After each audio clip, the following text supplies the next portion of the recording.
Sitting in the chat. He's used to just bullying me in the chat. Is that what it is? Yeah. There's so many of us. There's so many of us. We made it. Welcome, everybody. Jackson can't hear that. He needs more of it in his fucking monitor.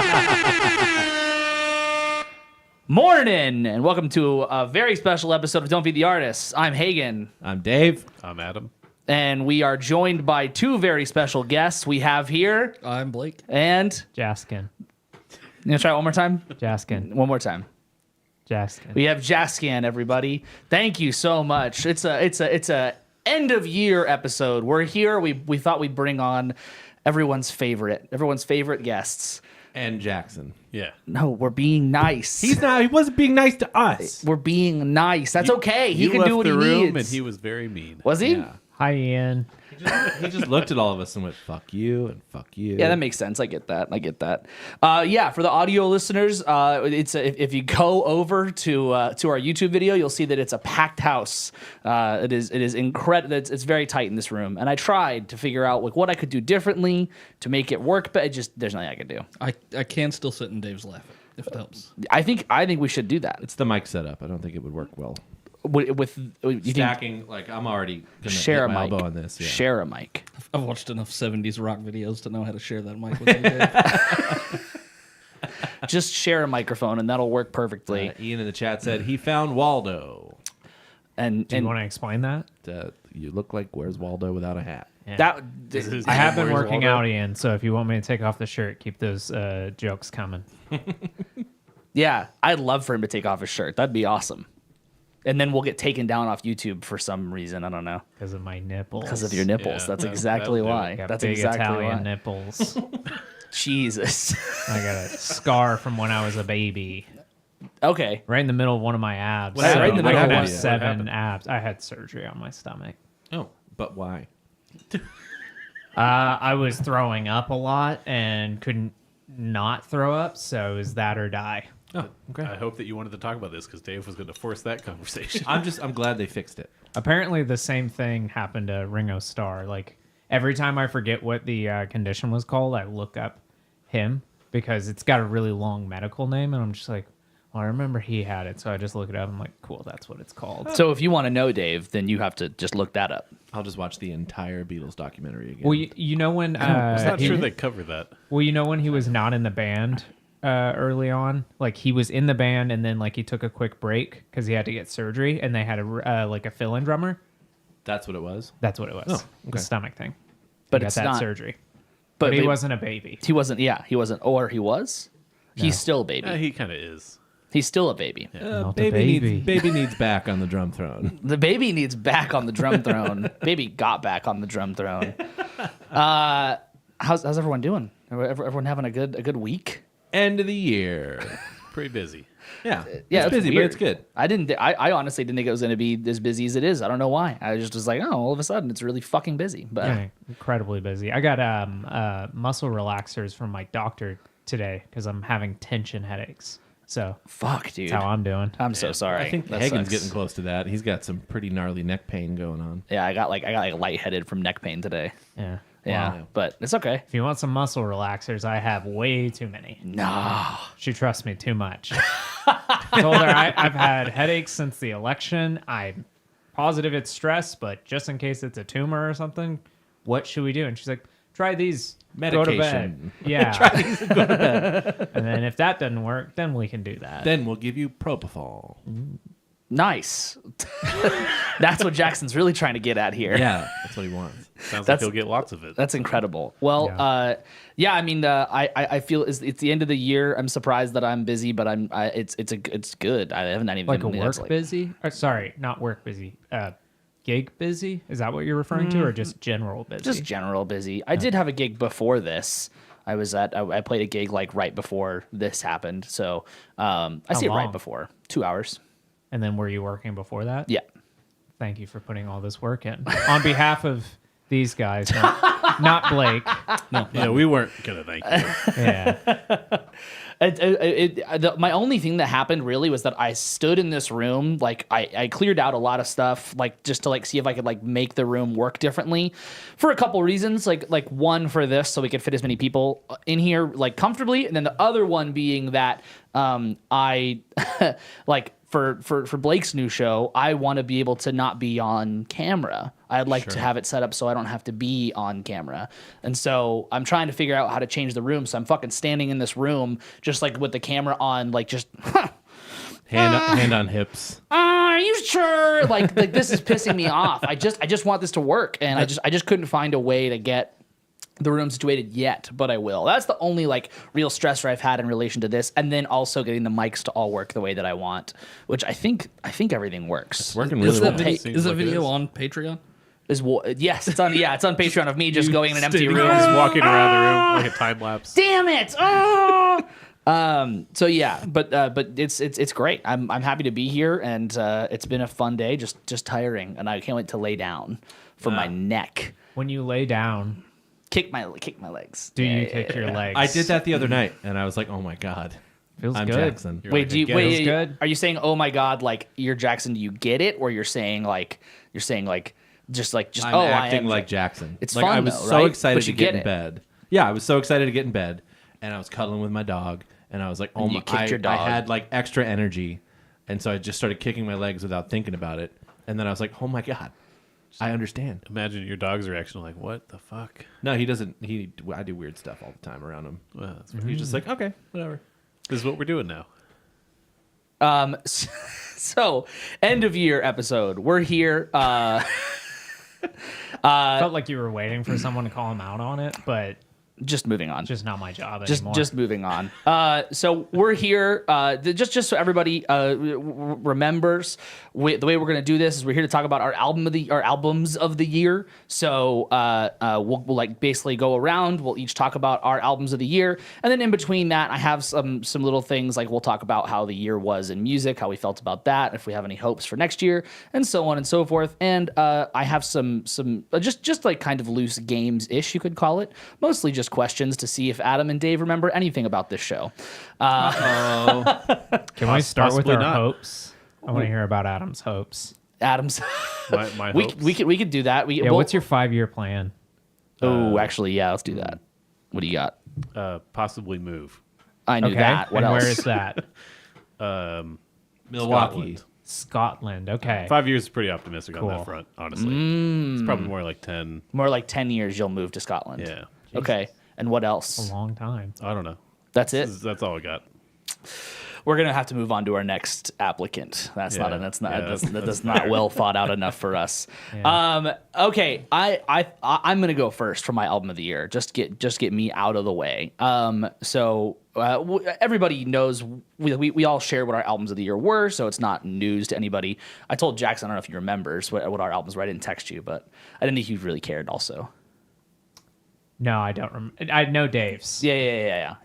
Other than that, no. okay, And great. that's because I just know Dave. So my album of the year is "Feeling Not Found" by Origami Angel. I had a really every year is like a different struggle for picking album of the year, like a different reason as to why that struggle exists. I found that like this year, the album I listened to the most was not my favorite album. Like, I don't know. Every time I say that, it feels like I'm a crazy person. But that's just the case. The album I listened to the most was not my like top album. It was just like the most easy listening album for me. It got me hyped up. It got me excited. That album was by the guy Bill Murray that I mentioned before. And so like that album just got me excited, but it wasn't like musically, I wasn't just super into it all the time. Origami Angel, like I was really in like a emo phase this year and like pop punk phase, and Origami Angel scratched all those itches for me. And so plus like musically, it's weird. It's super weird. It's a weird album. So I like, and interestingly enough, like what kind of also got me is that every time I listen to it, still I find new stuff about it. And also I didn't even know anything about the process of them making the album. I just liked the album a lot. And then I learned that they started recording and demoing this in 2020, and they released an album and an EP in between all of that, which is just crazy. That's just a wild thing. Didn't know anything about that. And like lyrically, the more I learn about that, the whole "Feeling Not Found" is a play on "File Not Found." So the whole thing is like, and they said, quote, "an emotional and spiritual 404" is like the theme for the album. Have you seen all that stuff that they did at their shows and like how they did like the releases on like Nintendo DSs and stuff? I did see some of that. At Yeah. every single show they had like an actual like cartridge. I think it was an N64 game that like you could basically plug into your N64 and it would play the album. And they did the same thing with a Nintendo DS, and I think there was one other thing. I think Yeah. they sold like iPods or something like that had the album on it. Yeah. It was just all like really like they're clearly going for like nostalgia, and it was pretty cool. Yeah, there was a lot of like they have one of the names in the song is or on the album is HM07 Waterfall, which is a Pokemon move. Yeah, Dave, there you go. Yeah, and so like it's all very nostalgia based, but also just kind of like very based in like how technology is like affecting them, and also simultaneously the lead guy had just lost his cousin, I believe, like it was like in 2020 or 2021, and so like his cousin was like, this album is like your best work, and it really like got him through into the point of like, I'm gonna finish this album, which he inevitably then did, and it's amazing. And there's only two of them. There's only two of them. There's only two members. I did see them live. That was kind of weird. That also kind of made me not want to pick them as album of the year. They were great live, but the lead guy was a little upset at times. At least maybe it was a bit. I couldn't Like, as tell. the crowd. So they were playing new songs, and it seems like I guess to him the crowd didn't care as much about the new songs, and so he would like be like, "Hey, so just released a new album. I don't know if you guys heard about it." And then they'd play like a new song off of it, and they'd go play like an old song. The crowd go crazy, and he'd go, "I don't know if you guys have Google or anything, but like we released a new album. Like we released a new Don't album." do that. I was like, "Fuck! I really like this. I like this music so much, but this is so weird." Is their drummer is he as uptight as he looks Yeah, live? he plays really uptight. He looks very just like he's very like precise and plays very well. But every video I've seen of him, he's like doesn't like react. Yeah, the way he plays on the record, he plays it note for note live. Yeah. And it's like it's very rigid and it's exact. Jeez. Yeah, it's great though. It's really really good. Just He's not going to be bobbing his head or anything. Right. Like very just like Technical. Yeah. Precise. Yeah, one of the interesting things too is that they are a duo, but they do the duo thing really well in that like they obviously have tracks because they're a duo, but they are playing the stuff that you want to see them play live. Like the guitar player is playing all the solos. He's not like, just like bowing out whenever there's other guitar stuff happening. He's actually playing it. Do you think that they could pull off a show without tracks? Probably not. I think they used to before this album. Oh, it wouldn't because, surprise me. Like all the videos I've seen have been before this tour, and they don't have tracks. It wouldn't surprise me, but there's just a lot of stuff on this album There's that so much stuff. I feel like they would want to have, and the two of them just can't do it all. So, I have no idea what that was. The cover fell off the it fell GoPro. off I'm just again. not going to look. Damn, I'm not I'll going fix to it. look I'll at fix it. it. Don't look at it, Dave. But yeah, Don't look so at the light. so that album it inevitably became my album of the year. Just so I real quick say my honorable mentions. It was Older by Lizzie McAlpine, Knocked Loose's record this year, Bill Murray, American Motorsports is the name of that album, and Model by Wallows. Those are some of my other honorable mentions. Love those albums to death, but just inevitably had to pick Origami Angel. Yeah. Man, when I was listening to that record, I was like, "Holy shit, these guys are good at music." I didn't know that they were. I didn't know it was just a duo, or didn't remember at the time that I was listening to it. And then I also found it cool that like the heavy elements that were in this record, like all over it, made me think of like if pop punk bands indulged those tiny little transition moments between verses and choruses, when like a drummer hits a floor tom and they do like a little hit. You know what I mean? If they're going like and then go to the next part, but it's like they detour and go into a whole gent breakdown section. Yeah, and or like a reggae song, yeah. That then goes back into heavy stuff. And it's like this is fucking great. Yeah, but it was such an exciting listen. It never ever got boring. Mm-hmm. Yeah, it was a wild ride of a listen. Yeah, I think and that's. I did not expect or know that going into it. I just started. I'm like. Off the first first minute, I was like, okay, I don't know where this is going, but I'm guessing it gets heavier, and then random things happen, and I was like, oh, okay, yeah. huh, Yeah, It was very energetic interesting music to listen to while I was cleaning a couple weeks ago. So. Have you listened to their first album? Mm-hmm. It's really interesting because what caught my eye whenever I first listened to them was that like it's of that ilk of like the emo and stuff like that, where if you listen to American Football, it's like all very bummer music, and like everything he's talking about is like, dude, you're 40 years old, why are you still talking about that? Your life's not that bad. So it sounds like that stuff, and they'll go in that direction, but it's all very upbeat, and that's what like kind of I think is interesting about them, because all the lyrics are positive as opposed to like everything else, like listening to Mom Jeans and stuff like that. It's all like all they talk about is like, wow, I'm so sad and all that kind of stuff. But that first album of theirs is that like they went for that, like all the lyrics are like, I'm so sad, nobody texts me back and all that kind of stuff. And then as soon as they switched on the next album, I was like, yeah, this sounds much better. Yeah. Their first album is like, no. I think that they understand the emo assignment really well, and they understand like what they need to be doing to make like this genre work for them, because they are they are an emo band, but It's like progressive emo. right, yeah, it's not just straight up emo all the time, Yeah. right? And I think more than anything, I might like equate it to like math rock in some ways, but they do like have genre swaps and stuff like that, where it's like that was different. Yeah. But also like you could make this album like 5 tracks with how a lot of the tracks seamlessly blend into the next one, and it because it's somewhat of a concept album, I guess. Yeah. It's like this could be a progressive emo record. Yeah, it's really cool. It's I like every time I listen to it, like I said, I find new stuff.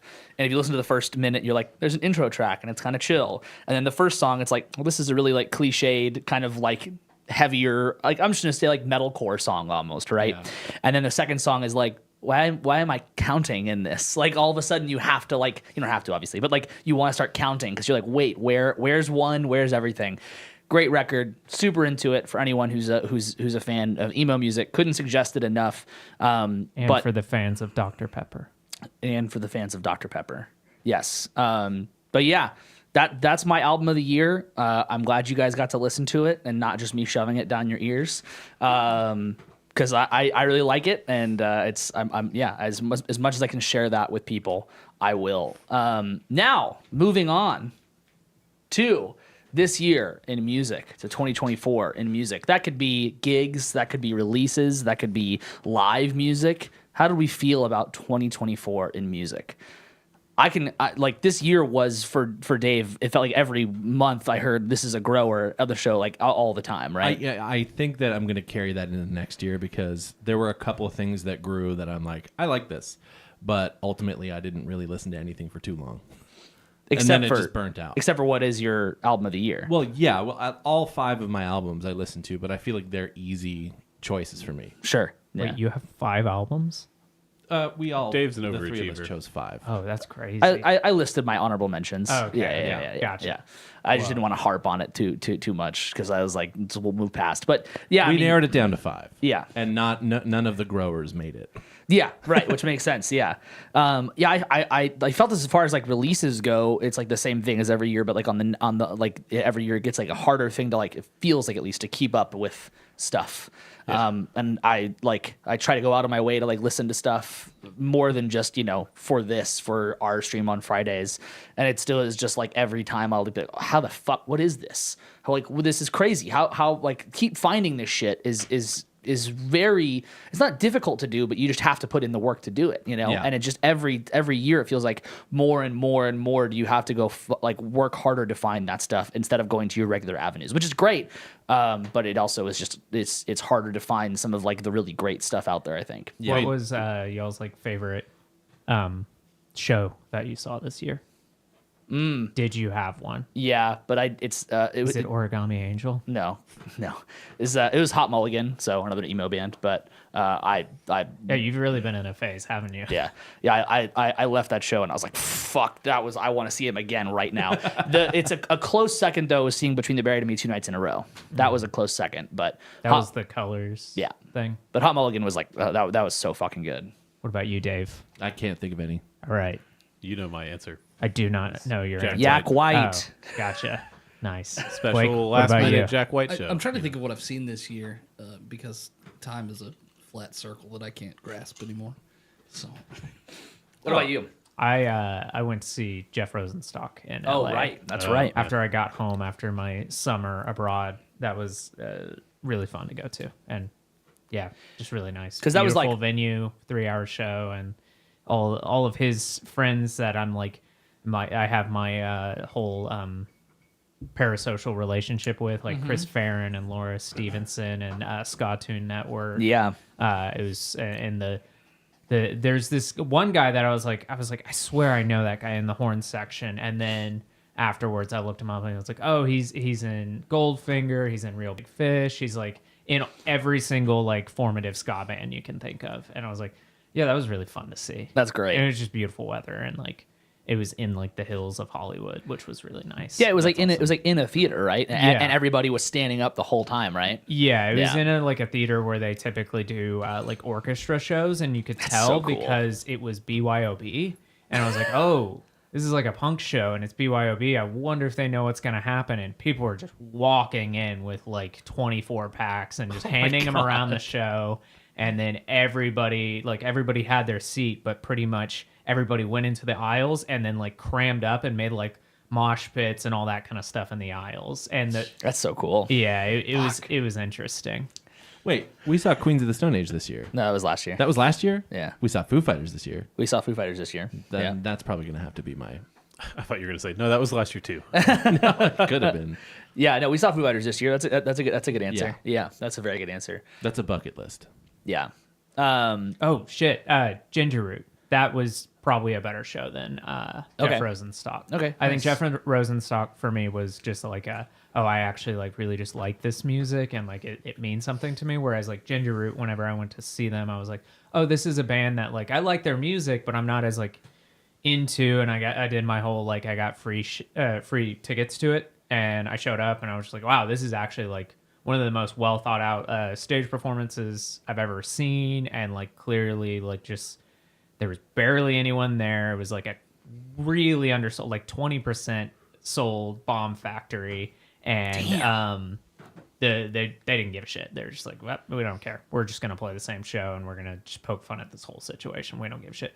Kind of the opposite of the Origami Angel thing. Of he was making jokes, about Yeah. it, of like, you guys feel real comfortable out Jokes there, that all right? landed. Yeah, and like he was just like, I don't care. And his hometown show, LA show, which was the end of that tour, got downgraded because it was undersold. And he did this whole like he basically made it a press thing of like, come to Ginger Root's very first downgraded show, and it got like picked up by like Pitchfork and like Stereo Gum as like, oh, what a transparent king. But like, yeah. That's cool. I kept meaning to ask you about that band because you guys mentioned they were really good, and I just hadn't listened to them incredible. yet. And then okay, well, I'll definitely keep that up here then. I don't know if you'll be into it, but there's a handful of songs that are really good, and it kind of is a multimedia project. Sure. Which there's a whole YouTube element. There's a storyline with every album he does, and if that's not like your type of thing, and you're just going for the music, I could see it not being for everyone. But it is good music. Okay. But yeah. Yeah. Any other thoughts on 2024 as a whole as music goes?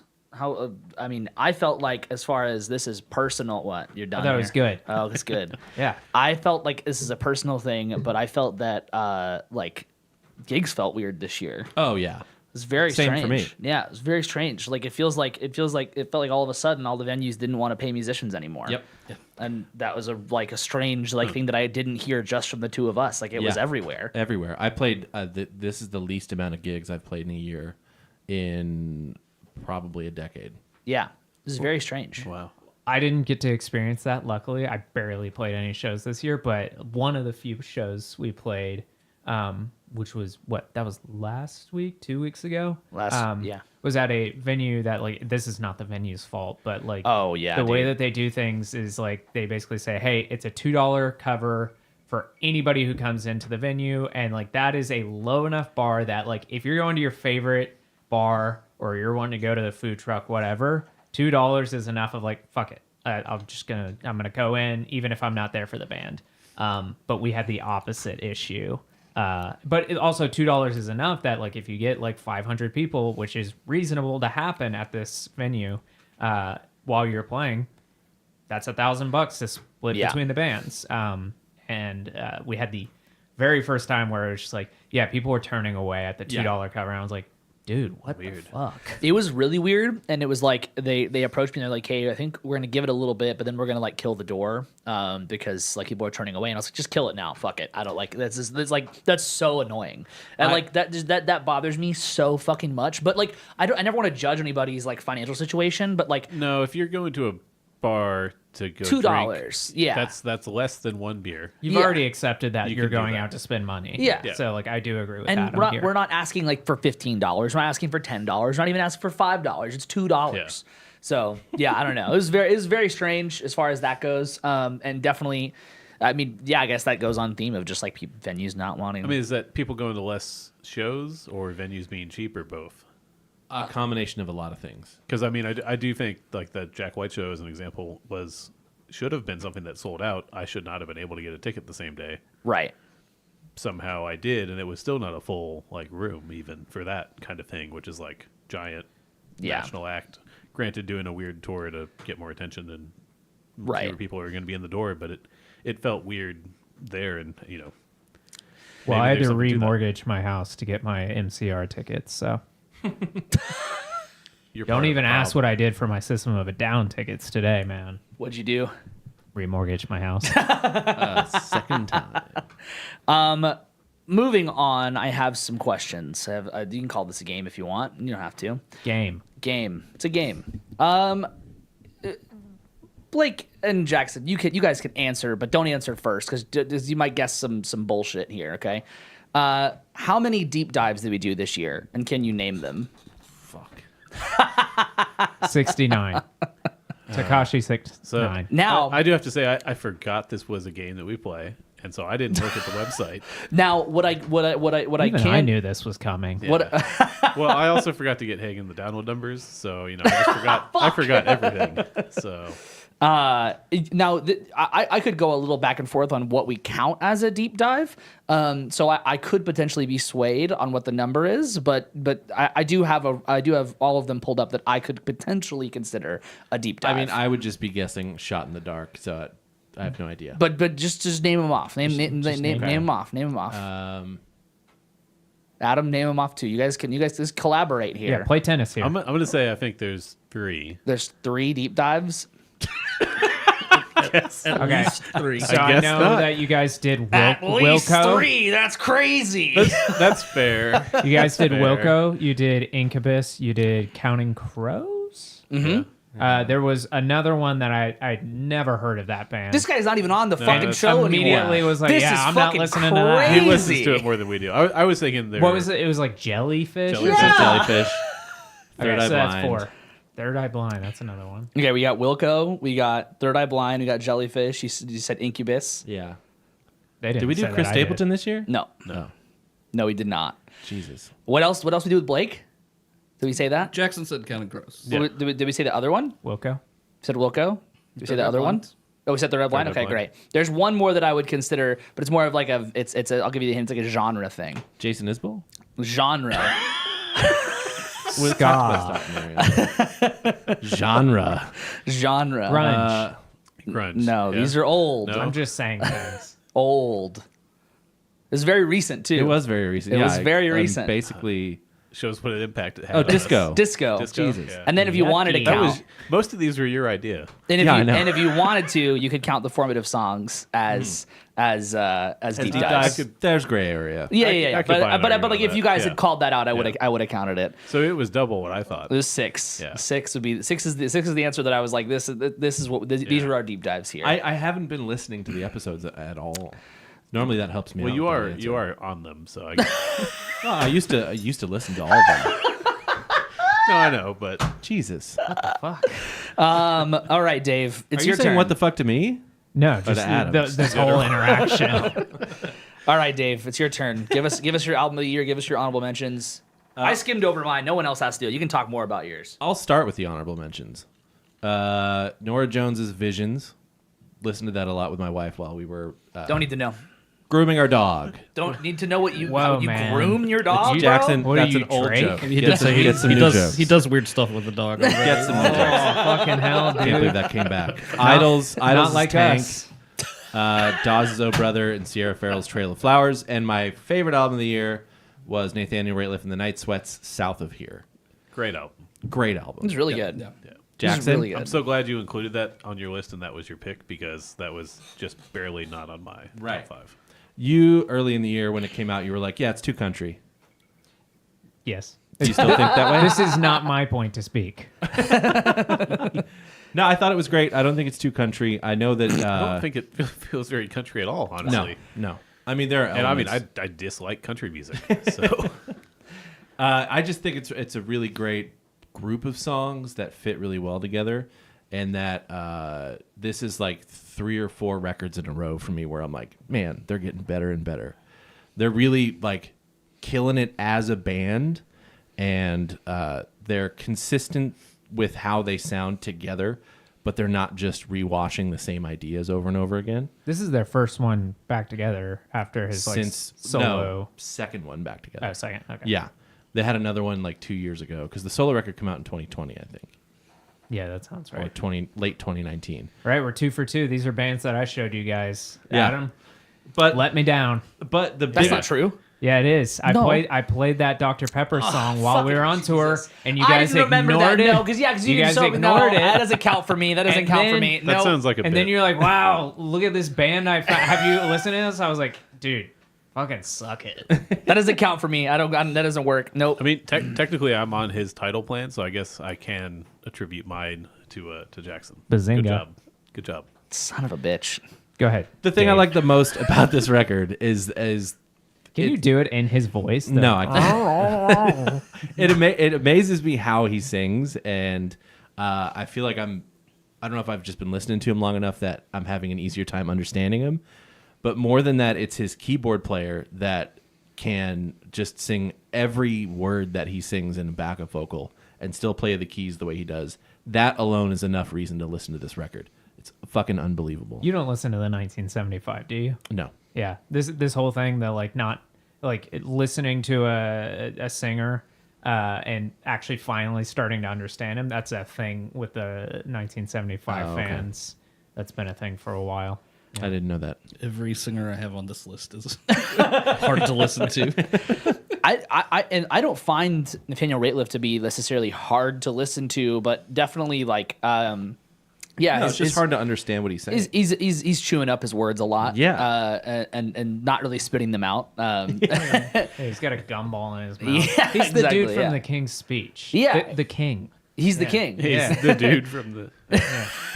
And it doesn't take for me. It doesn't take away because like his voice is still really good, and the melodies are great. The band is great. It's a record for me that I felt like putting it on kind of either in the background or in the forefront. It works really, really well. There's some records where like if it's in the background, it's just not it. And there's some records where it's like unfortunately if it's like in the forefront, it's like I would rather just be not paying attention to this right now. It's really great, but it's not working for me in this like I need to sit and either way for this record it works super well. Yeah. For most of the time it was out, it was a record that I could drive to a gig and listen to, and a record I could drive home and listen to, which usually they're very different experiences for me. You could drive to So- picking me up from work for Anytime you were in my car Yeah. for the brief period of time that you were this year, that record was on the entire time. Can you give an example outside of this scenario of what like a going to a gig repertoire would be versus leaving? Depending on the gig, if it's like a country gig, I'll listen to some Chris Stapleton, like Okay. any of his higher energy stuff, which is there's not a lot of it, but I have a playlist. Don't know what this means. Okay. Anyway, or for most other gigs, it's like the John Mayer's Trio record because it's like Pino and Steve Jordan. It gets me so fucking pumped up. Or like Every Time I Die's The Radical record is like, that's a great driving to a gig record. And then driving home is usually just Dawes. Okay. silence. Comfort, never silence, ever. I can't listen to silence ever. When did you listen to the podcast? Driving to or from a gig? That would be to work. Okay. Yeah. So in very short segments. Yeah. Yes. Driving. It was driving off a bridge. That was when he listened to the podcast. Hear himself saying something. Oh, stupid. Yeah, great record. I really liked it a lot. Great choice. Yeah. That is a great keyboard player. Yeah. Like it just made me realize that I love keyboard players. Yeah. Way more than I thought I did. Have you seen any live footage of them? I haven't. Oh, watch their they did a from home Tiny Desk thing during the pandemic, and it's unbelievable. That's more of the solo stuff, but that's basically all the Night Sweats in the same band. It feels like the solo stuff is like it's all the same songs, just without a more fleshed out band behind it, and the band typically makes it feel more like upbeat. It feels like Yeah, I mean, that's this album benefits from the band all being really good. that's my blind spot with Nathaniel Rateliff is I don't know anything of his solo work. I It's only just one know, record. Okay, well I only know him with the Night Sweats, and so I couldn't even like begin to like. It seems like him with the band that's all I want. Like Yeah. I'm good. That's it. That's how it should be. yeah, so good. yeah, I'm Yeah. good with that. So what are we looking forward to in 2025 as far as yeah. music What's your goes? 5-year plan? What's your 2025 2025 year plan? I hope I'm busier next year with gigs, and I think that's going to happen. I think this year was spent doing a couple of things in the background that haven't started doing things yet, and I'm really hoping they do. Yeah. yeah, I hope I have more gigs next year, and I have a similar feeling. But also, like, I also am, I'm more than anything, as far as like that side of the world goes, trying to figure out like what my other plans are in the case of gigs not working out. But as far as like music, music that's being released and going to see live music, I can't think of anything off the top of my head that's being released. Oh no, Spirit Box's record. But as far as like live shows, it feels like it's tour announcement season. It's like every week there's a crazy amount of tours that are being announced. Yeah. And they're like just crazy big, huge tours.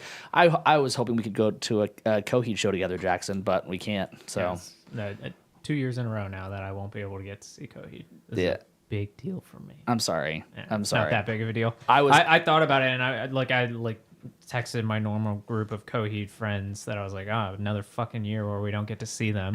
And For then I those of thought us who about don't it. know, are they just not going on tour? Or No, not they're going coming on tour. here? They're just not coming. They're not to coming Texas here. right Yeah, now. it's Coheed, Mastodon, and Periphery. So I was like, There are a lot jeez. of artists not coming. Which here. everybody was super like jacked off about yeah. that lineup. And I was was. just like, Well, not fuck. about Mastodon. I was just like, I want to go see Yeah. Periphery, and I would love to see Coheed again. It's been years since I've seen them, Yeah. and it would. And it's I a was- new album tour too. Yeah. So it's not like not one of those in between tours. Is that new album out? No, it comes out in just like the- March. I The think. singles are fucking great. And Ian says in the chat, Deftones, System of a Down, Polyphia, nice. I mean, there you go. That's that's huge. I didn't like what. Yeah, I was joking. I didn't actually get tickets to that. I've like kind of sworn off big shows like Yeah. that. Yeah. But I like almost got strong armed at work because there's a guy who's like really into that kind of music who's like, hey, you told me about the Chicago show. I'm going. Are you going? I was like, I don't think so, man. And he was like, well, if they're this price, I think you should go. And I was like, oh, maybe I should. Maybe you're right. It's on it's on a Sunday. I don't have to take time off work. That's easy. And like, I was like, wait a minute. No, dude, I'm not doing that. That's so funny. Yeah, it's there's so many huge tours that are being announced for next year, and some stuff that I saw that were dates that go into like summer. Yeah. There And- was Viagra Boys Yeah. just announced a tour, and I was like, cool, I want to go to this. And then I saw the Dallas date, November. Yeah, I was like, dude, I'm going to go to that show, but I'm not getting my ticket till like summer. and Linkin Park's tour is literally all year. It starts in January and goes through December. That's It's- insane. It's absolutely wild. It's a world tour, but like it's so No, many still, dates. It's literally all year long. I wonder if they'll release another record. I hope not. I think Incubus is going to release a record this year with their new bass player in 2025, and I'm curious about that. I'm excited to hear that. Fuck that band. They're the reason I couldn't see Coheed this Why? year. Because fucking Incubus prices. I'm not paying $150 to see Coheed open for them and then leave before Incubus starts. Fuck that You don't band. have to leave. But I would. I was so mad. Once again, all the Coheed friends, we were all like, dude, I'm not paying this price. What No. the fuck? I didn't see Counting Crows this year because they opened for Santana, Yeah. Oh, and I didn't want to deal with the Santana. That fans. one makes more sense. Yeah, I bet that. Where even was that? Dickies Arena. Oh, Dude, yeah, have yeah. you been to that place? I have, yeah. It smells like funnel cakes. You know, now that you mention it, it absolutely does. is that a bad thing? I don't really know what phone. No, calls it's just are. it's No, an that's not what I observation. expected, though. I saw Not good nor bad. Sounds like a a stand-up fair. comedian in there, which was bizarre. I saw Muse there, which was not the venue I expected to walk in, and like there's like rodeo setups everywhere around that venue, Yeah. and I was like walking in, smelling like funnel cake. I was like, this is a vibe. Fuck yeah. Funnel cakes rule, but they smell distinct and they make you think of a state fair. Yeah. And when you go to see like this, like just kind of like very stadium rock band, it's not what you think you're walking into. Yeah, I would when you say something smells like funnel cakes, I'm like, oh, so it just smells like the state fair. Like that's literally Exactly. that's Yeah. the only thing I think of is just walking through the state fair. Then Stadiums don't usually smell like that. So. I do also True. think that's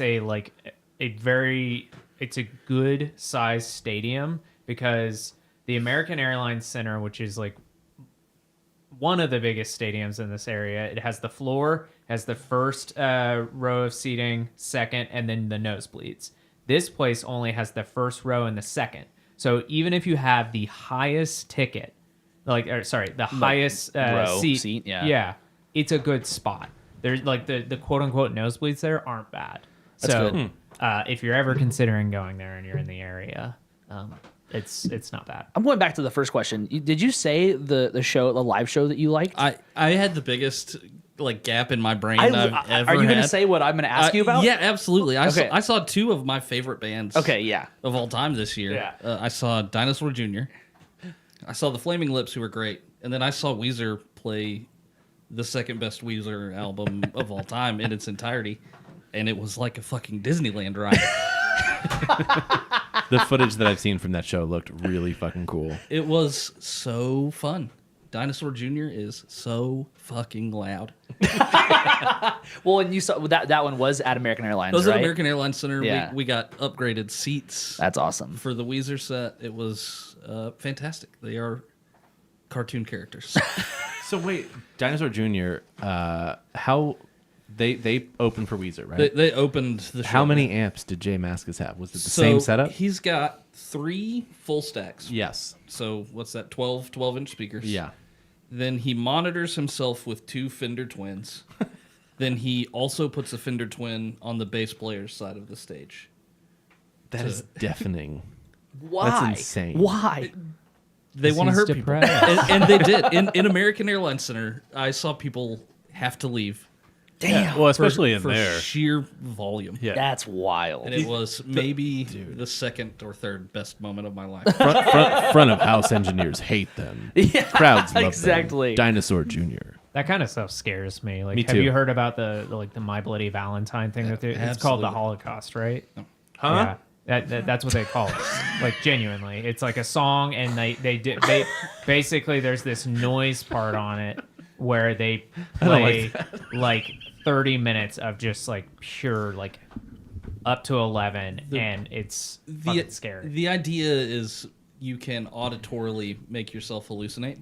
That's what they think they're doing. Yeah, So That's crazy. That sounds like Damn. something that someone very high convinced themselves of. that's I My Bloody promise it Valentine. wasn't me, but it's definitely something I think about pretty frequently. It's like it is a famous thing they do, and everybody who goes to the show is just like, yeah, they're gonna do it. I'm so excited. They're more excited for that than the songs that they want to hear. That's what you want as an artist. yeah. Yeah. Did you wear earplugs for that? No, I'm an idiot. Yeah. Yeah, you are an idiot. No, especially in that stadium. Yeah. They don't wear That's earplugs rough. either, right? Jay Mascis well, doesn't. Surely at this point. Yeah. Do they need he's to? like deaf. Like he can't hear anything. Yeah. Can't hear anything. There's no point. You just feel the notes. It was great. I loved it. I don't know how bands do that. I was watching Dave like Grohl.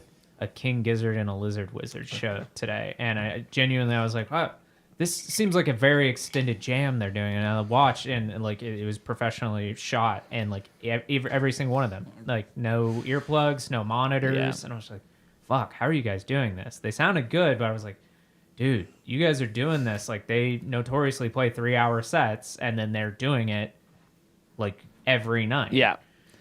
Man, I mean, with all due respect, it's just that's so fucking dumb. Yeah.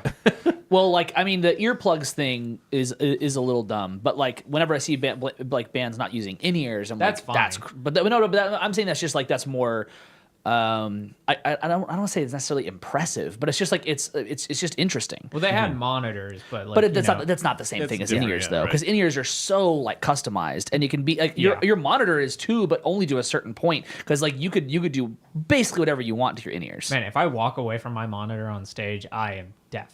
Like, Yeah, I can't immediately hear. am like, I don't know what's going on. I'm just Yeah. gonna like, All you can hopefully hear is Dave's, just- yeah. like monitor sounds decent. Or if Yeah. you go to the middle of the stage, all I hear is drums. Yeah, I was If gonna I say, have a monitor. Yeah. if you walk away from your monitor, all you hear is just shh, the sound of my cymbal. Yeah, it sucks. yeah. Yeah. As far as 2025 goes, more gigs, please. More gigs. That's what I got. You guys ready to lose again? Yep. All right. You Guaranteed. guys can get this. Come on. I said Fury. I don't know. Okay. You guys get this. How many guests did we have on the show this year, and who were they? Fuck. Come the fuck on. Individual guests, not Jaskin, like how many appearances Balake. guests made. The individual Jackson doesn't count. Okay. We can count Jackson if you Jackson. want to, but Blake. awesome. Robbie. Great.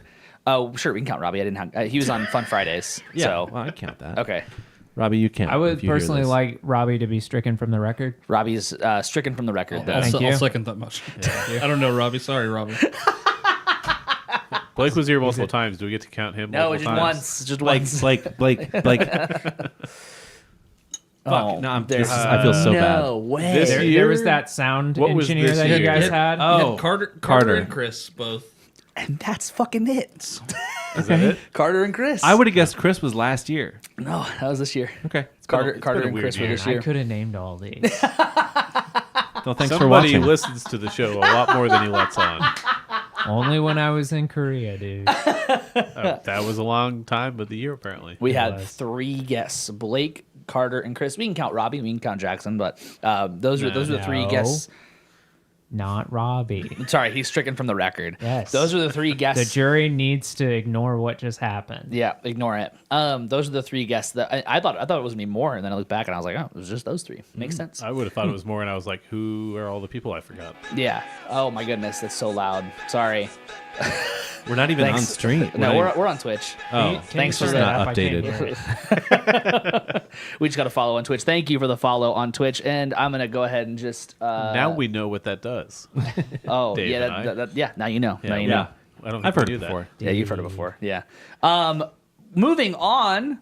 Uh-oh, the Friday crosswords are ready to play, baby. New Fuck York yeah, Times. let's go. Come on. You can play it now because the strike's over. All right, Blake. All right. Connections was dog shit today. I Moving on. Just had keep talking over it. had an Yeah, let's do extended that. stay in the hospital this year that let me listen to a lot of music that I should have listened to through the year. Mm-hmm. So I've got some honorable mentions that I'm going to hit pretty quick. Passage du Dessert by Johnny Blue Skies. Forgot about that album. The Sturgill Simpson alter ego Yeah. is fantastic, but anything Sturgill's put out has been pretty fantastic. Except for the anime record. Sound and Fury is great too, Dave. I didn't like it. We'll fight about it later. He's got a song called Scooter Blues that has the best out of context lyric of the year, no question, which is I spend my mornings making Eggos and chocolate milk. We'll move on. My number 4 was Underdressed at the Symphony by Faye Webster. Yeah. My only note is Nels Klein played guitar on it. So Oh, really? yeah. I did not know He's, that. he's the electric guitar player That's on that cool. record. Okay. It's great. The Hard Quartet, which is a super group that these guys hated. Which Yep. I What love made it super? tremendously. Hot It garbage. is Stephen Malkmus from Pavement and Matt Sweeney from Chavez and played with I r- Iggy Pop. I really don't like Stephen Malcolm's solo band's name. It sounds offensive. The Jicks. I don't think it is offensive, but like just saying it, it's Stephen Malcolmix and the Jicks. And the Jicks, yeah. That sounds like I'm like, I don't think I should say that. How do you spell it? Jicks. Good music though. Yeah. So, like slacker power pop, very weird production, very weird part writing, which is what I'm here for. The Last Leaf on the Tree, the Willie Nelson record that came out in November, produced by his son Micah, is another just bizarre production.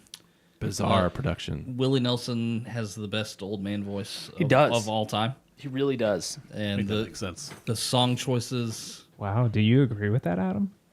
That he has As the a best Nick old Cave man. A Nick Caveman. Nick Caveman. That's so good. That's fair. That's fair. Wow. So, and then my album of the year was Service Merchandise by Previous Industries, which is a rap group out of L.A., made up of 3 middle-aged rappers from Chicago who made this album about businesses closing down that held a lot of nostalgia. A lot of lyrically, it's about being middle-aged in an indie music scene that's not particularly kind to older people in general. Just super great, very disjointed samples that Yeah. Very disjointed. That's very true. I thought that listening to this, three people, right? Yeah. Three people. Okay, so there were some features. yeah. There's like there's two Features. So those features aside, I felt like each one of them had such a clear, distinct, like individual, like voice flow that was so like Absolutely. of its own like kind. Like to compare it to somebody else would be near impossible, right? And then on top of that, I found that the way that the vocals were produced on top of the samples, it felt like it was old. It felt like it was like almost older than it was, right? And I think that's intentionally like. Yeah. We are older people. Right. So you get Open Mike Evil, Video Dave, and Still Rift. Yeah. All from Chicago, came up in Chicago, moved to LA separately, and then another thing, they've been working on this since 2020. Damn. Oh wow. They were hanging out at Open Mike Eagle's apartment, just kind of, going through records, getting these weird samples of like 30s. So they produced Tunes. everything as well. There's 2 other producers whose names I didn't write down. But yeah, pretty well self-produced, save for engineering. Overall. It's such a great listen. It- It's like if the Jurassic 5 were only 3 of them, and Okay. they took a bunch of acid and made a record. Yeah, I think like on initial listen, I was like, I think I'm not enough of a weed smoker or any kind of weed smoker for this album. That's fair. That's and then fair. on second listen, I was like, never mind, that was stupid. This is really good. Like I Yeah. thought it was really good the first time, but I felt like I was missing something. And then upon just re-listening, I was like, maybe I just needed to let it like just sit with me for a little bit or try again. But it was great. And I think the disjointedness wasn't my issue. Maybe it was just like some of the flow, because they were so like some of like the lyrical flow at times felt like this is gonna be the wrong word, but I'm gonna use it anyway. It felt like lazy at times almost, but not in like a way of like, oh, they're fucking lazy, but just the way that some of the words came Like, off their mouth. go in with the first thing you thought about. Yeah, maybe. sure, yeah. So it feels like it's in slow motion. a lot Yeah, of that's times. that's that. I think that's really that's really what it is. Some of the grooves are like forced into 4/4 time, even though the sample is very clearly not 4/4. Yeah. Sure. And then they're rapping like ahead and behind the beat, depending on which MC it is. And so if you're not actively listening, several times listening to this record, I was like, I don't know where beat 1 is. Mm-hmm. And I would like restart the song and go, cool, that's on me. That has nothing to do with them. Yeah. And I just wish that I could ask them if they used a metronome along with the track. No to shot. know where they were rapping. Wow. No. You never know. I've seen Open Mike Eagle live, Uh-huh. and he live cuts all of those samples Jesus. with like an MPC That's so cool. and raps. Cool. And it's Does he just- loop it once he gets the? no, he's hitting the start of the sample, starting it over, putting in his drum beat, and then My when God. it's time to switch That's that so cool. sample, he's re-triggering.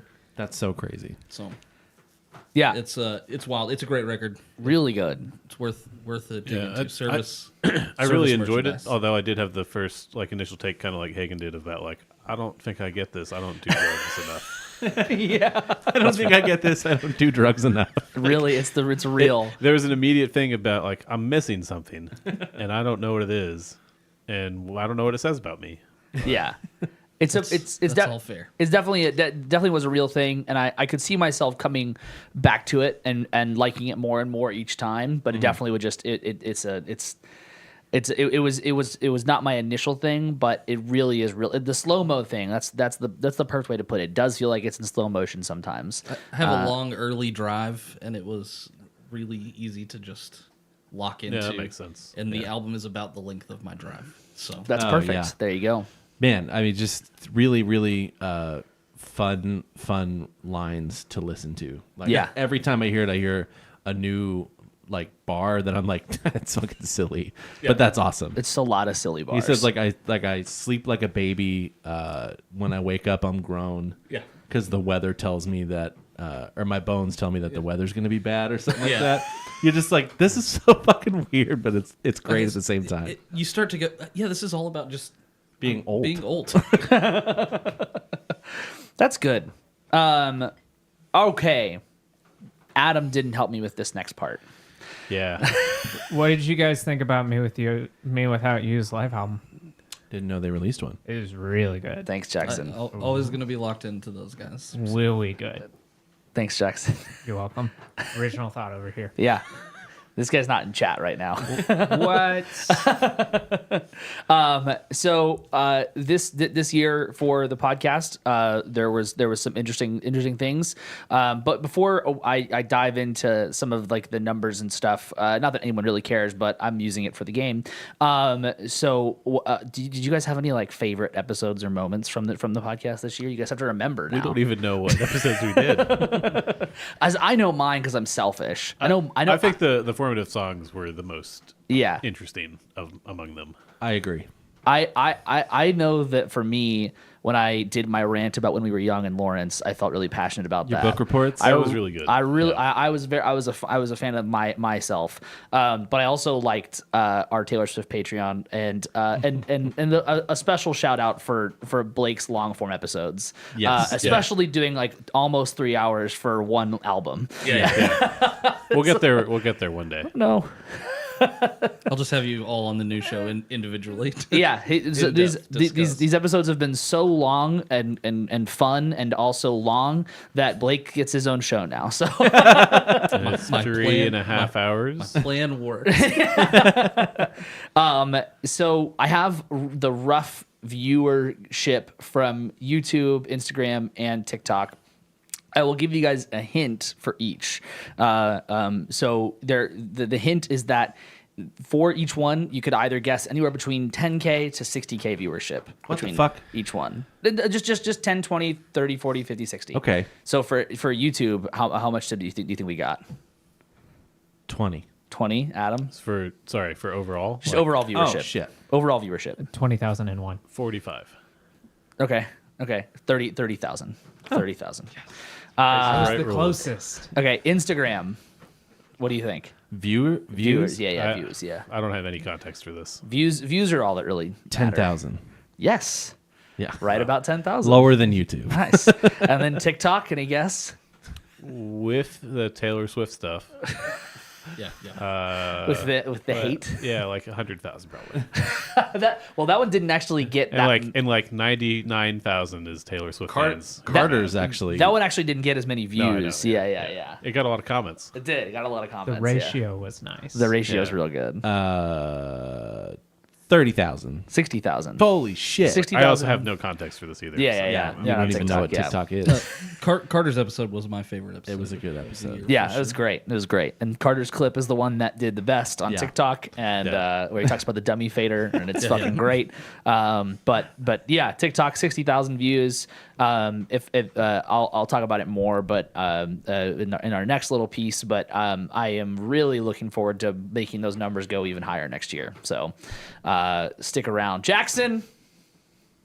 I was wondering if I was going to be last. No, Adam's last. What's your album of the year? I'll talk about honorable mentions first. To start, no, actually, I'll do that at the end of my honorable mentions. As I mentioned, I really enjoyed the Ginger Root album, which was a post-show clarity item for me. But that's Shin Bangumi by Ginger Root. It's a solid, like, 35 minute album, and it's just like it's kind of like city pop but in English, so you can enjoy it and sing along with it. I really enjoyed Illuminati Hottie's album Power. Criminally undersold show, but Yeah, for still real. played incredibly. And then also Vampire Weekend's Only God Was Above Us was incredible. Loved that album. Wish I could have seen them live because I think this has been their best tour they've done from everything that I've seen, but just did not work out with my plans this year. I also thought the production on that record sounded incredible. A lot of really cool bass stuff on it. And then locally, I know he didn't like it. That's why I thought you were saying it right to him, and he had no I reaction. wasn't. Okay, no, okay, I okay. genuinely think the bass in that is like some of the most interesting stuff I've heard in a while. But locally, Toast Records did this 5-in-1 or 4-in-1. Yeah, it was a 4-in-1 EP with Char-X, Bill Hamilton, and then there were two other bands that are escaping my mind right now. But that was a really cool release that they did. Like, and they did this whole like 4-in-1 where it was basically like a cassette tape, and then on the other side of the box was like they had packaged it like it was like laundry detergent, and they literally put laundry detergent in the other side, which was a funny way of That's pretty packaging. great. Yeah, but like it's solid local music. So my album of the year though is there was this group called Visitor Parking that released 3 songs, and they just fucking killed it. You guys hear this? I know the person who did their poster. Oh, cool. Yeah. Wait, sorry, is Visitor Parking A band anymore? No, I don't think so. are they local? Yeah. Yeah, They're from depends on your Dallas. definition. They're from Dallas. Yeah, Dallas. Okay, and the music's good. I think it's pretty good. Yeah. I eliminated it from my local mentions because it wasn't an album. Can we get that stricken from the record or? Oh my God, I'll DLC second can win that. Game of the Year. Yes. Yeah, so that's my album of the year. Wait, did you say DLC did win Game of the Year? No, it can. Oh, that's on right now. Game of the Year is on. It is. Yeah. Well, I don't know if it's actually on, but yeah, go ahead and leave this stream and go over to the Game Awards if you want to see Jeff Keighley in a horribly fitting suit. Every year, that guy, like, he can afford a suit. Like, just ask Kojima. I don't think that that's really what they're going for. Good suits over there. Yeah, but my actual album of the year. Oh, no, you're good. Apparently, I have to talk about Brat. You don't have to do. Okay. I think I liked that album. As you can see with what everybody else is picking, this is why I'm not on the show anymore. They kicked me out because, I listen to pop music. He quit. What? But for I listened to quitter. this album before either of them even had heard of it, I think. This can't be true. No, we have TikTok. This can't be true. No, that's probably fair. There is no way I definitely that's listened true. to it before Dave did, though. I that's distinctly true. remember saying that, and Dave's like, "You listened to that?" Yeah. I did. It was great. So, yeah, Brat, I mean, like, I've been singing praises for Charlie XCX for at least since 2020, but I really think she's been on this trajectory since, like, 2016 on the Vroom Vroom EP, and then going into, like, in 2020 when she released, or, like, I think Pop 2, I'm not going to go on a whole diatribe about Charlie XCX here, I mean, but, we've like, definitely talked about how good her music is prior to 2020 for sure. there's and I've said this, and she's one of these people, but there's a handful of people that I think have, like, really cracked, like, they know how to write a song, like, Yeah. not just like they're good at writing, like, they can just write a pop song and, like, it is, like, it's gonna be a hit, that kind of thing, and she's one of them. And I think Zane Lowe put it really well in his interview with her, that basically she has never, like, oftentimes you'll like these massive albums that, like, go just, like, super big and get somebody to the level that they are, which is what Brat has been for her. Typically, like, so my example is the Modest Mouse album with Float On. Good news for people who love bad news. That sounds nothing like the previous Modest Mouse. It's a great record, but it's not a departure, but it's different. And they've kind of chased that high for a while. Everything on Brat sounds exactly like the Vroom Vroom EP. It sounds like How I'm Feeling Now. It sounds like Pop 2. It sounds like all of her records, except probably Crash, which was her album that came out right before this. But, like, Crash is great. But what I'm trying to get to with this is that basically she has never changed. And what Zane Lowe said about her is that we've caught up. And I do really feel that way. And it's like, it feels very good. It's easy to hear this stuff and, like, be really frustrated of, like, man, I have been for so long telling people, like, how great Charlie XCX is. And now, like, I remember when she played at Club Dada in college. I remember all this stuff. And I was like, dude, I play that venue. And now You don't want to be too hipstery about it. yeah, and it's really easy to be like, oh, you guys didn't, like, I've been saying this for years, but, like, Yeah. I genuinely feel like, hell yeah. Like, I'm so happy that everybody's now on that level, and there's, like, no part of me that's like, fuck you guys, you weren't listening, and it just feels really good. It's a great album. It came out, I mean, I was anticipating it. I remember when Von Dutch came out way in advance of the album and was, like, super viral for a while, and then the actual album came out when I was in a, like, very urban, like, foreign city, like, as foreign as you can think of, and it was just this metropolis. And I was listening to the album in my apartment at the time, and I was just like, this is really good. I just, like, it's not clicking with me as much. And then my wife, who was going in and out of the house a lot and taking the subway and the train, or sorry, the subway and the bus a lot, was like, go walk around the city and just listen to the album And have a panic attack. no, she was like, you're immediately gonna feel like a boss at that point. And then I did it. I walked around. I was like, wow, I feel like the hottest person in the world right now. And yeah, it's incredible. I really like it. It's not my. And here's the thing: is it's like, I'm glad everybody's gotten to this point. I hope people will now listen to her other records because like. I don't think it's a perfect record. I don't think it's her best record. I'm really glad it's gotten her. I think you chose her for me to listen to during the Hyperpop episode, right? Yeah. And it was How I'm Feeling Now or whatever? Yeah, that's my favorite album of hers. That was really good. Which came out in 2020. I just think she's it's not the lyrics aren't obscure. They're not hiding. Like she's saying exactly what's on her mind. Yeah, she's talking about like people she's been dating and having crushes on. It's very Struggles obvious with fame. who she's talking about in these albums or in these songs, and like she's engaged to one of the guys from 1975, and the 1975 are known for their lyrics being very on the nose of like, oh, you're literally talking about masturbating, Right. And she basically was like, oh, I thought, oh, I'm gonna try that, and like I think it's resonated more with people for that reason, and yeah, and it's like created this whole year for her where she's like released remixes with a song that was about her and Lorde, and then people were speculating online like, oh, is this song about her talking about Lorde because she's talking about how they look alike and people want them to do a song, and it's that.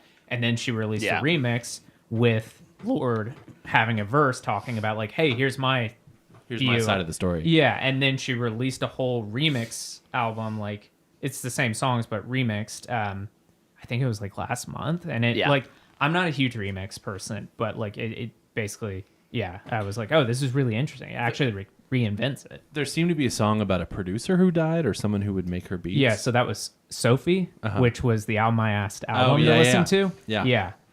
Yeah, she died. I think it was like 4 years ago, but yeah. Wow. Yeah, she's another in that hyperpop genre, like her, A.G. Cook, 100 Gex, and That Really episode excited. holds up really well. thank you. I mean, because like especially with this year, like this album coming out, like it feels like Jackson was ahead of it a little bit on that. Yeah. So Back to Back, that song. I Yeah. love that song. Yeah, Fucking and like great. it, like I want to see her perform that live. Like, And as the curious album if she s- does the whole thing. yeah, as the album starts with like 360, like that, I think it just like it starts and ends with that album, and like the ending version, which is kind of like a reprise, but it's a full song. It feels like a remix version of the entire album put Yeah. together in one song, which kind of felt fitting going into, you know, basically the like, oh, I'm gonna now remix this entire, you know, the album, and like that people are gonna actually love it, because most of the time when like a remix album comes out, it just I comes don't and even goes. listen to it. yeah, Yeah, I mean, like I could talk pretty much about. There's only like a song or two on it that I'm just like, oh, I'm not as into. I don't think they're bad, but like, yeah, I mean, I could talk about every single song on this album. Von Dutch sounds like literally the instrumental track sounds like a PlayStation 2 like driving song. Yeah. And it's so fucking cool. Apple obviously went super mega Huge viral. single. Yeah. Sympathy as a Knife has like super cool production. I like Sorry Swifties. I like that it's clearly like shade on like Taylor Swift at the time. And Yeah. it just like it's really interesting how like open she's being about like, oh yeah, like I'm just not comfortable around these people, and like, oh, this is what I'm thinking, that kind of stuff. So shout out to Charlie XCX. And Yeah.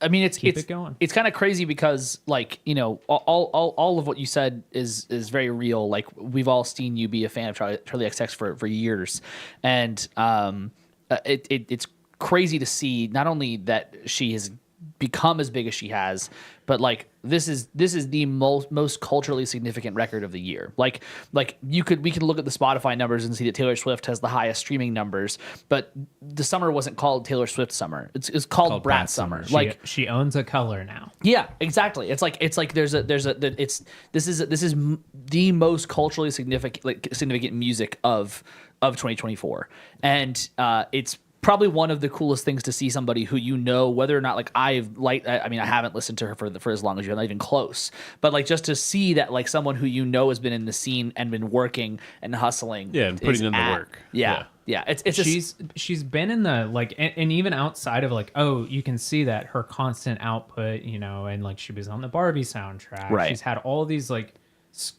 she was that song Fancy by Iggy Azalea. That's- She's the one yeah. in the background doing the I'm So Fancy part.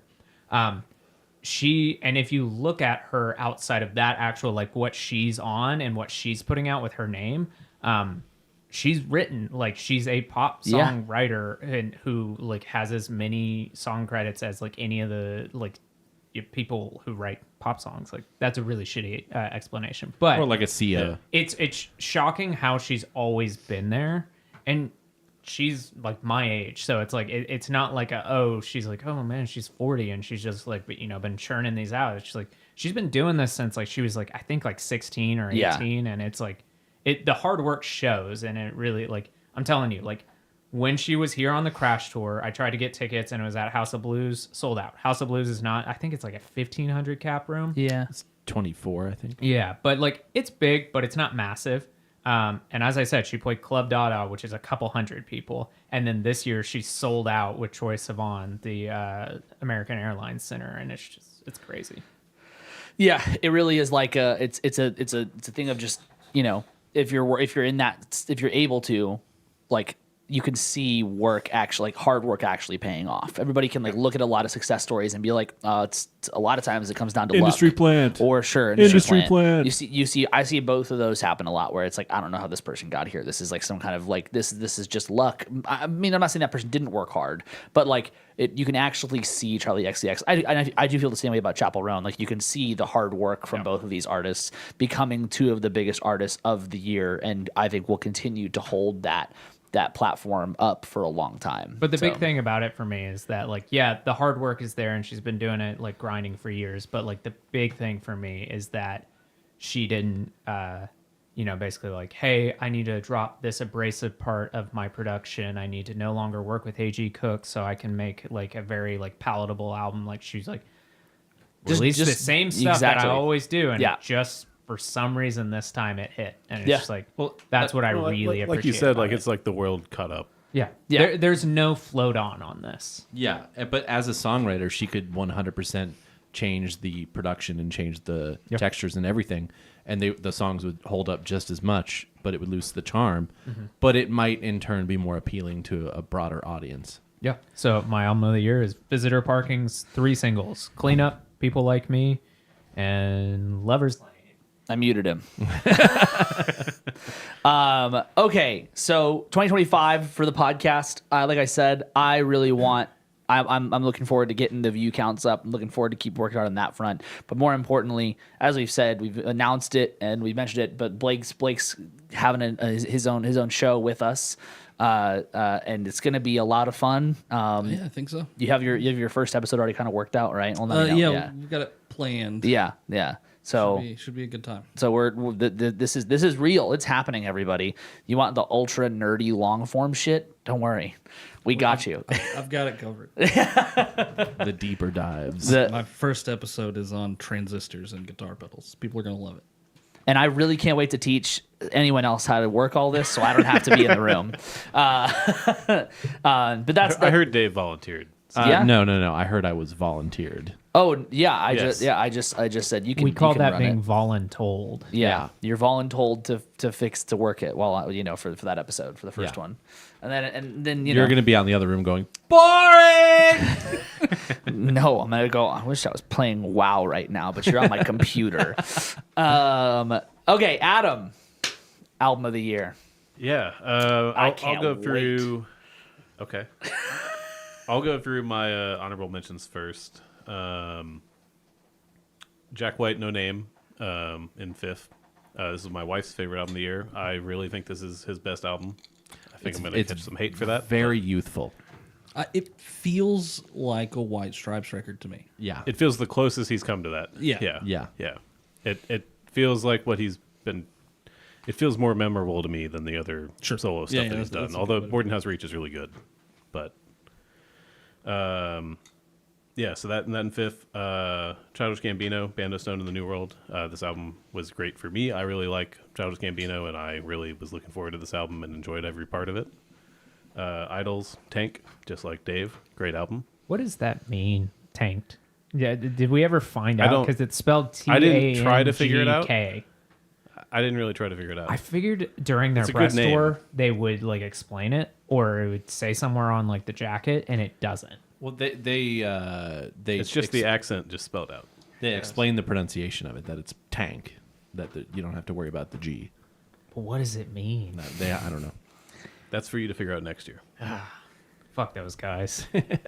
And then also I had Lawrence Family Business on there. I think I'm probably not alone in liking Lawrence. We know that, but Dave's nodding his head now too, so maybe he likes them now. That album really landed well with me. I was very surprised at my response to that album. At the end, they get into playing some recordings of them as kids and their Their grandfather. their grandfather talking, and I was Shoot. sitting on the plane. I'm like, I'm gonna cry on this plane, and this guy next to me is gonna be like, "What the fuck is this guy listening to?" Tank great is a onomatopoeic word coined to describe, quote, the lashing way the band imagined the guitars sounding that has grown into a sigil for living in love. There you go. Okay, That's where they came up with the word. I think British they're people wrong. are gross. Yeah, Just so gross. I think they're wrong.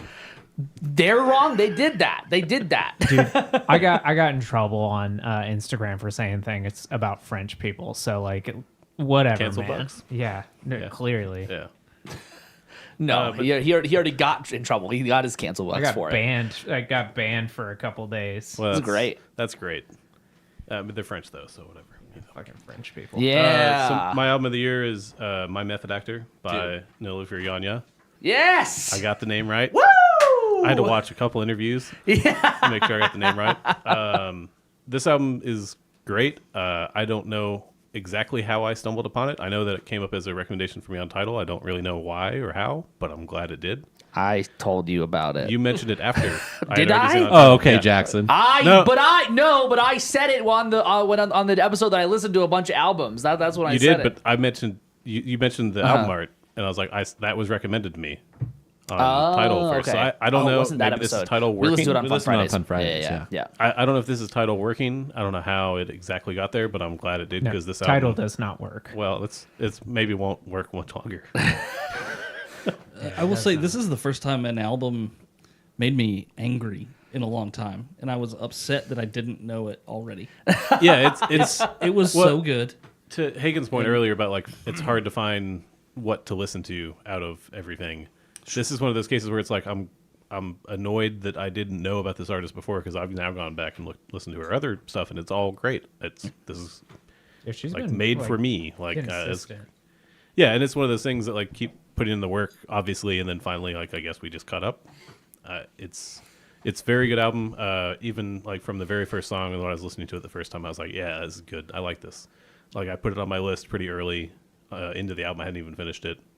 Yeah. I think by the third or fourth song, I was like, "This is gonna be top 10. This is gonna that's gonna skyrocket up the list." And it was not a very tough decision to decide this was my top choice out of those 5. So It's a very surprising listen.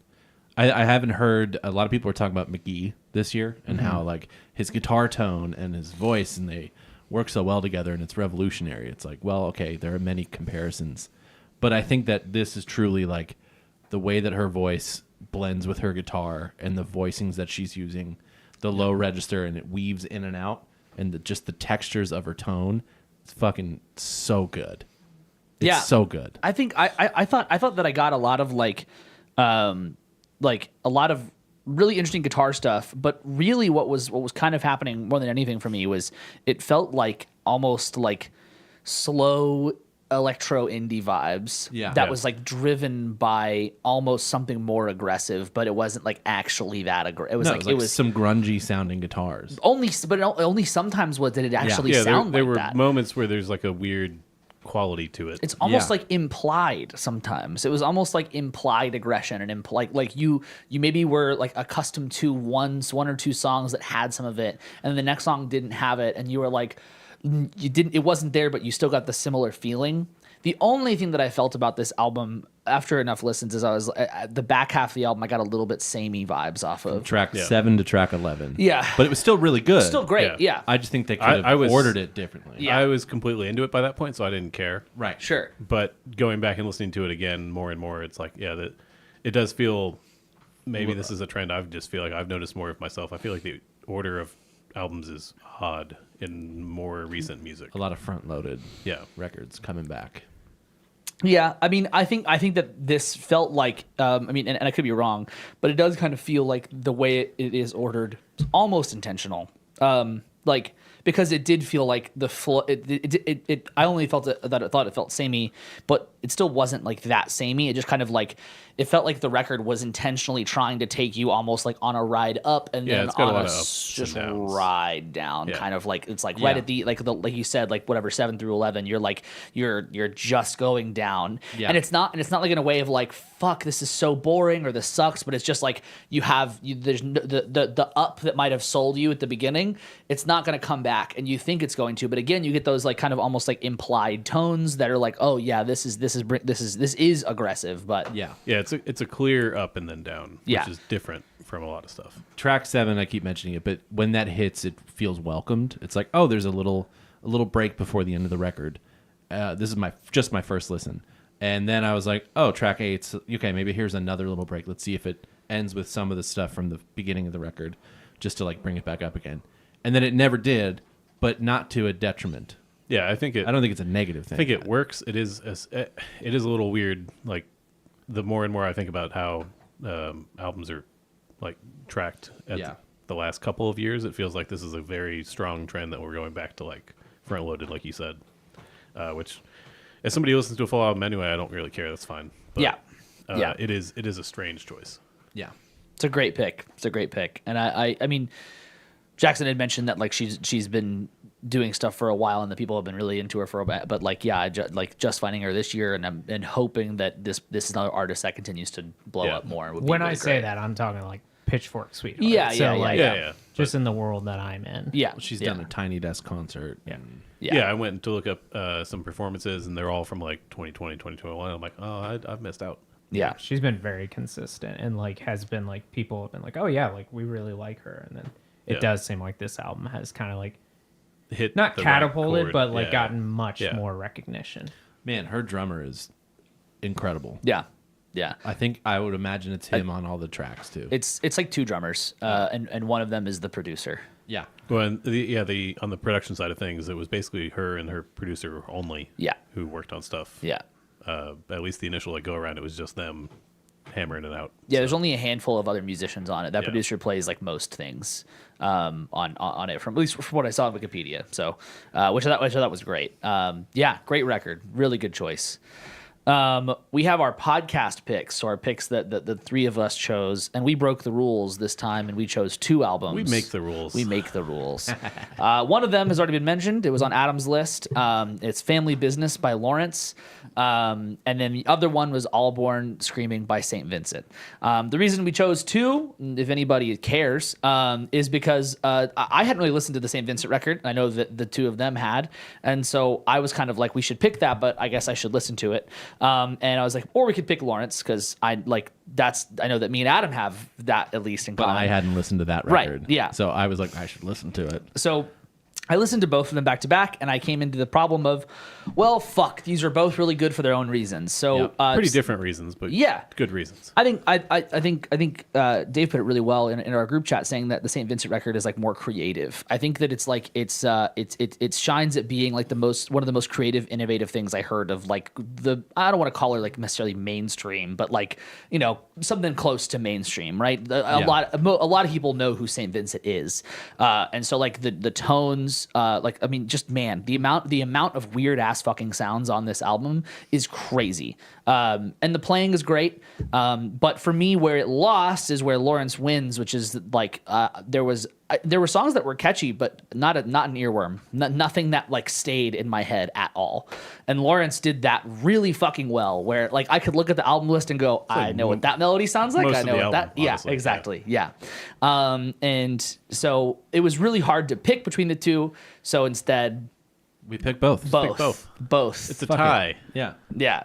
I'm fucking pissed. Why? You guys broke the fucking rules. Thank This you. sucks. Now, Blake, you listened to both of these albums? I did listen to both. Okay. I'm curious to hear your thoughts on so- both of these albums. St. Vincent, Andy Clark lives in my world of what can I do to make this guitar sound like the stupidest thing you've ever heard. Yeah. And I'm here for it. I mean, every record. Lawrence is incredibly talented, and that album just sounded like the theme song to every 90s B sitcom I could think of. I think they would be happy with that. Everywhere you Again, Yeah. incredibly talented. Yeah. Does it sound like But- Target commercial music? Or the Star Wars Sure. song. Just That they covered. Yeah. anytime I listen to music, I'm wondering when it's going to get weird. Yeah. And that makes sense. That's yeah. something that Yeah. doesn't. They don't link. get weird. Again, No. In the sound. not No. discrediting their talent at all. No. But No, they no. should let me come in and make weird guitar sounds. I think that's like that's the difference between the two of them for me, because I think that like there's no way like putting them next to each other for me, like it's just that they're both going to do a thing so differently, and I'm going to like what they do like so differently for different reasons, and it's going to come to a point where it's like, well, is it just do you get points for being creative or for being catchy? Which one do you get more points for, kind of thing? And so yeah, I really like, and the other thing is that both of those albums like hit a great if you listen to the whole Lawrence record, you're going to hit a point where they pull back the curtain and you're going to get more somber and more like emotional stuff. And same with the St. Vincent record. Like both albums are going to give you not just the things we're talking about. They give you so much more, and it's a lot on the plate. It's a lot to take in, I think, for both albums. Whereas Lawrence, you could say it's like easy to take in, but if you want to, it's not. Yeah, and then like, what really helped me with the Lawrence record was watching the documentary they made about the record, and well, like the 9-part Docuseries thing they have, had on YouTube. Like what's the song about Gracie's funeral? It's called like it might be called At My Funeral. Yeah, I think it is. It's like that song is really great and a cool moment on the record. But Adam mentioned it before. At the very end of the record, it's their grandfather talking about how proud he is of them. Yeah. Because they're siblings. And I was just like, this is fucking sweet. Yeah. Yeah, Like, it's- so it's- sweet. What a cool thing to have at the end of a record. It's a very cool thing to have, and it doesn't feel forced or weird Yeah. or anything. Yeah. Yeah. It feels earned by that point of the album. For sure. But yeah, ultimately, I just like Lawrence and Dave like St. Vincent, so this is why. Yeah. This is why we have the picks that we have. I don't have any more games. I don't have anything else. I think that's the end of the year episode. That's the end of year party. Hey, Blake and Jackson, thanks for being here. Thanks, guys. Oh, I go ahead. skipped my local honorable mentions. yeah, 'cause I go. thought we Yeah, were gonna yeah, hit yeah. that. That's my fault. Yeah, There were actually, were two records by pals of mine. The album Featherweight by Real. Oh, yeah. is a pretty good like throwback to How's that spelled? Is that REE? or- REEL. Okay. It's kind of a throwback to. I don't want to call them butt rock, but you know I'll call them butt rock. the creeds of the world.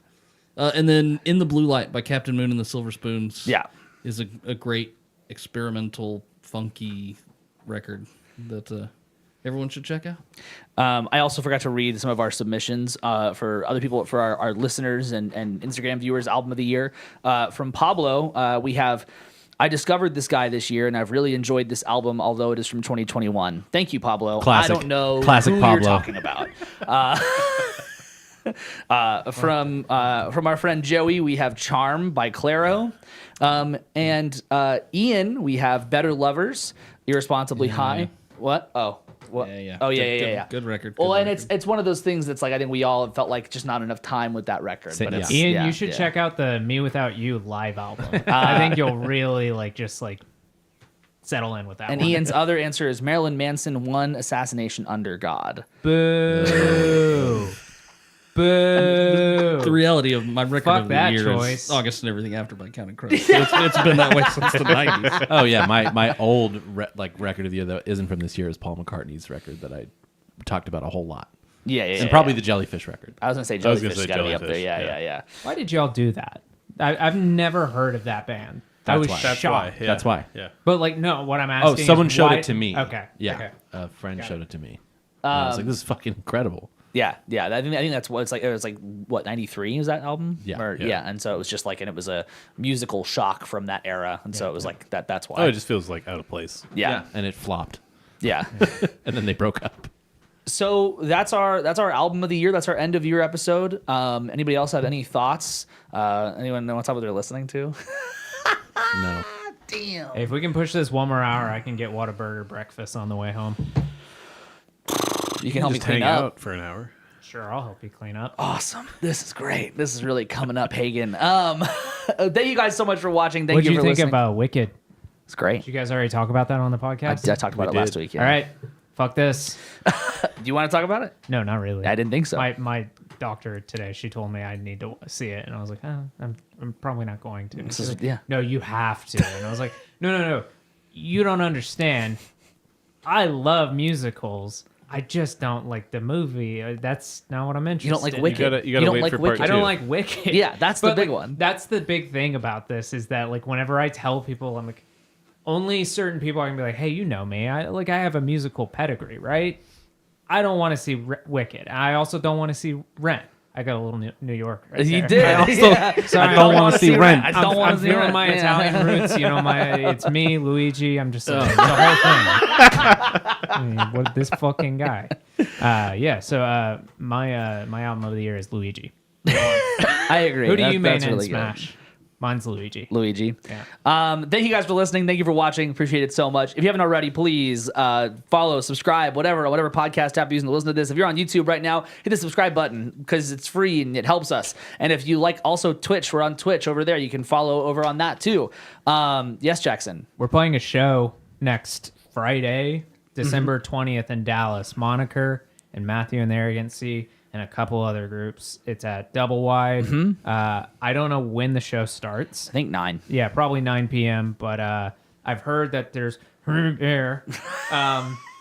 if you pay the cover charge. And if you didn't understand that, just message Don't Feed the Artist and we'll clarify what means. And if you don't know how to message us, you can find us at DFTA Podcast on Instagram, Don't Feed the Artist on TikTok. You can also email us at feedback@don'tfeedtheartist.com.